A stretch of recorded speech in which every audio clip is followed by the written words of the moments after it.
Facebook, and welcome back for another live episode of Tender Talk. Now, as you can see behind me, it's already up on the board.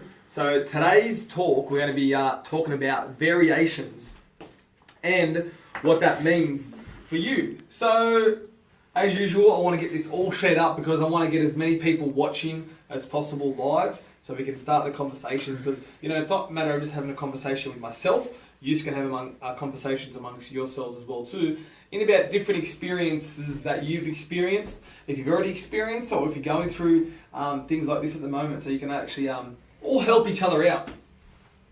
So last week we talked about granny flat power. So if you know anyone that was in the mix of, let me just mute that, someone else will get it. So if you know anyone else that's in the mix of finding a granny flat, go back and watch that video. It's a very helpful video and can help you in the early stages of finding your granny flat. Now, I'm just going to get a few more shares up, and then we'll get showing. All right. Now, I really want you to tag someone if you know they're about to sign a contract, they're reading a tender, or they're thinking about doing a variation on their new build, because this can definitely help them out. What we're about to talk about right now. So just give me a few seconds and we'll get into it.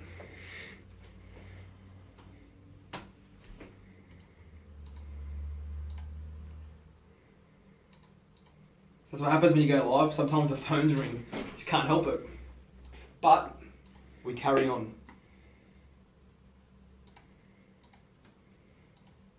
Okay, variations.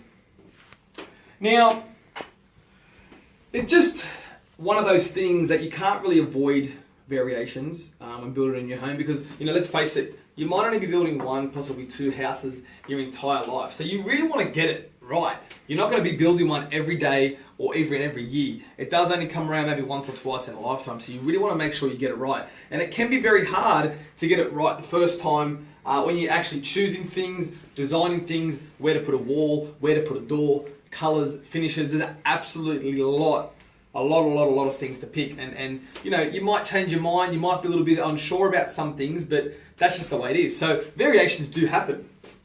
So variation.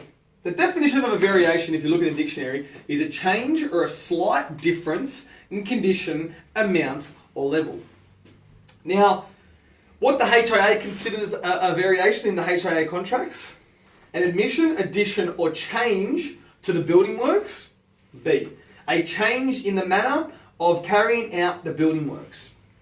Now, these definitions, you can find them anywhere, but what does it mean for you? So, a couple of things you want to find out in the early stages before you even probably sign a contract or read through a tender.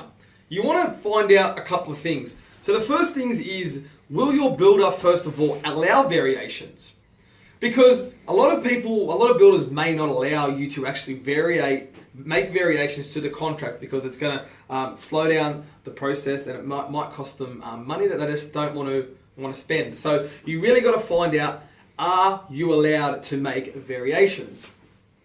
Once you've found out if you're allowed to make variations, then number two would be, you'd need to know if the builder is going to charge you a variation fee.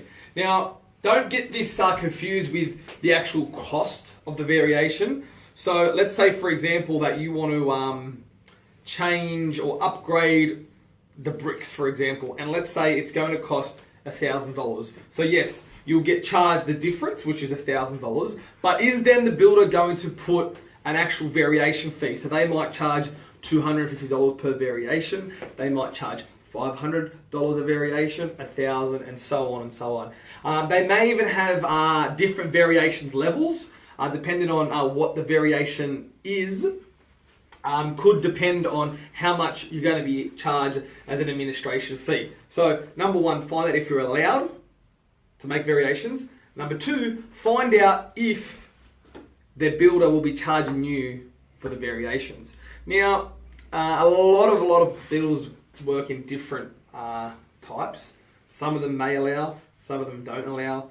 some of them will charge and some of them won't charge. So it's really, really important that you find out up front how variations are going to be handled and if you're going to have an actual fee or not. Because you may be pondering a lot from the beginning and may have a lot of indecision. But if you're comfortable with the way variations are going to be dealt with during the early stages of your build and even during construction of your build, then you can sleep at night and rest assured that you're going to get the end product that you want.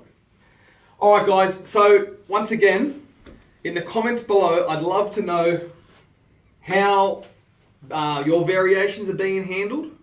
Or if you need any questions about variations, I'd love to hear them in the comments below. Also, if you know someone that is wanting to do a variation and a little bit unsure of how to go about it, or even if you know someone in the very, very early stages of their building journey, tag them in the comments below, because if they watch this video, this would really help them out in the early processes and the stages of finding their right builder.